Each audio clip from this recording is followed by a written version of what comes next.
Paano mag-load sa GoTime app? Easy lang pala, a tutorial video for beginners. Watch this. Hi guys, this is Erling TV channel.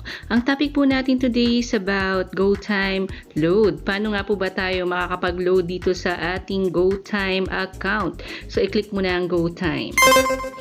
Yan, click GoTime. And then, wait po natin ma-open.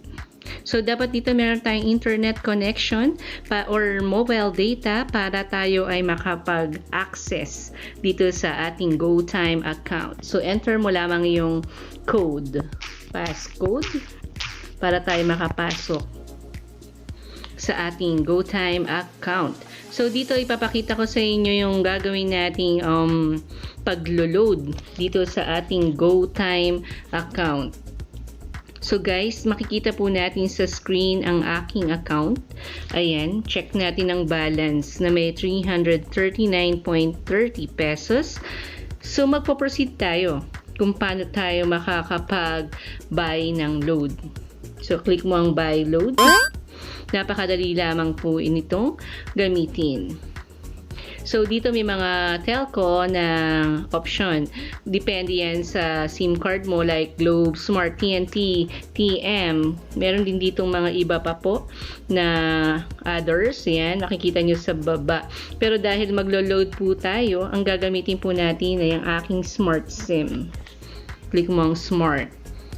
So, dito, ito yung sa load nila. Meron silang regular load na yan, may mga 10 pesos, 100, 500, 50, 300, and 1,000. And then, meron sila dito sa packages na all-out SERP 20. Ayan, all-out SERP 30, UCT 30. And then, meron din silang Giga Stories. Yan. Scroll down nyo po. Andyan ang mga different options na pwede nating gamitin. So, yan. Madami siya. So, compared dun sa isang digital wallet, mas marami yung mga pictures na nakalagay. So, dahil tayo ay maglo-load lamang po ng regular load na 50 pesos, i-click mo na ang 50. And then, i-add po muna pala natin yung mobile number. Okay, enter the number, smart number. Tingnan natin kung paano natin maloloadan ang ating SIM number. So, first time ko lamang pong gamitin tong GoTime. Sineshare ko lang sa inyo kung paano natin magagamit to and paano tayo makaka-proceed. So, after mong ma-check ang iyong mobile number, i-click mo na ang next. Check natin kung paano mag-load dito.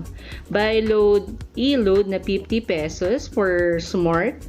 Ayan, ang description niya ay 50 pesos. Points to earn. Aba, may points to earn din pala tayo na 0.08. Go rewards points. Ayan. Kung okay na double check mo ang number, i-click mo na ang buy. Click buy. Wait natin guys, ganito pala mag-load dito sa GoTime. Ayan, purchase successful. Pumasok na po ang load natin guys. Ayan, nakikita nyo po ang notification ng GoTime. Ayan, smart load na 50 pesos sa number na to from, ayan. So, successful ang ating niload dito sa ating GoTime account. So, yan guys, kung nagkaroon ka ng additional information kung paano gamitin tong GoTime sa paglo-load, ayan, nagkaroon na tayo ng idea kung paano gamitin ito. Nagagamit na rin po natin ito sa ating mga load transactions. Again, guys, this is Erling TV. Kung di ka pa nakaka-subscribe, pakiclick na rin po ang subscribe button and i-click mo ng notification bell para lagi kang updated sa mga latest tutorial video ko dito sa YouTube. Again, guys, this is Erling TV and have a good day po. And bye! Okay.